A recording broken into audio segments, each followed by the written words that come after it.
TCSN. I am Jasmine, and my story is about exoplanets. Have you ever wondered if there is a possibility where there could be life somewhere else besides Earth?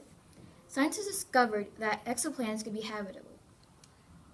An exoplanet is a planet that orbits outside of our solar system. The reason why this finding is amazing is because there is a possibility where water could exist.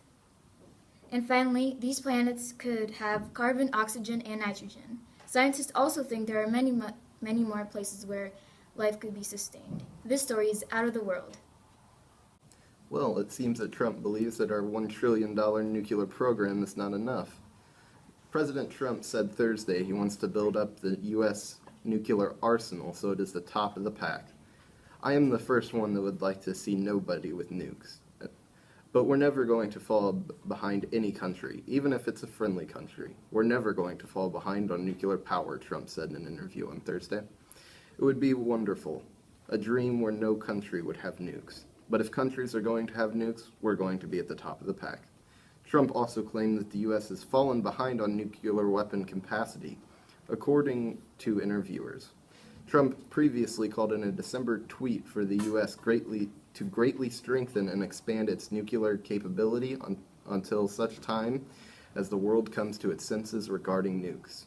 The December comment drew consideration from arms controls advocates who said that the U.S.'s current 30-year, $1 trillion nuclear modernization efforts and the 7,000 nuclear warheads are already more than enough.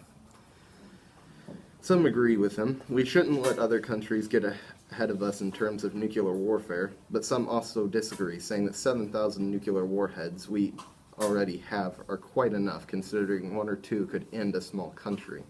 Either way, we must ask ourselves why we need more nukes when we already have 7,000. The United States is a very powerful country compared to others. Not much can compete with us, except for nukes. I encourage people to be aware of the day and age they live in, where one button press could end thousands of lives, and it just takes the push of a button. It seems more nukes will be in production until the world realizes the danger in nuclear warfare. And the most dangerous weapons in existence could start being mass-produced once more. Let us pray that we or no other country has to use them. At the Indiana State Fairgrounds, it now shows the pictures of Libby German and Abby Williams, also with the man police say is a suspect in their murders. In the Delphi girls' murder, investigators cannot be sure 100% if the suspect is in or out of central Indiana. So the FBI is using around 6,000 electronic billboards across 46 states, asking for tips and help to catch or have justice for this family. These billboards leave information of how to send in your help to the FBI investigators. The girls disappeared February 13th after they were dropped off on the Monon High Bridge Trail in Delphi. Their bodies were found the next day after their murders. A man was caught on camera walking around the trails at the time.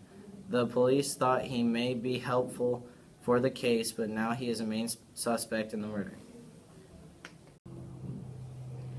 Remember when we were in kindergarten and we cared for butterflies? Well, those memories inspired a man living in San Francisco, California. Tim Wong, a marine biologist, created an enclosure for the pipevine swallowtail. The pipevine swallowtail was a species of butterfly that had vanished from San Francisco due to the city's development. Wong filled the enclosure with specific plants that the caterpillars would feed on. The screened backyard enclosure only contained 20 butterflies at first, and as time went on, more and more butterflies populated. Since the butterflies had vanished from the city, the first 20 caterpillars came from private residents living in a more vegetative area. The pipevine swallowtail butterfly had been repopulated in San Francisco in just a short amount of time. Even though Tim Wong is a marine biologist, he helped save the species of butterfly. He started with just a few caterpillars and ended up with hundreds of butterflies. You can start with just a few chances and end up with hundreds of outcomes. Thank you for watching. See you next time on TCSN.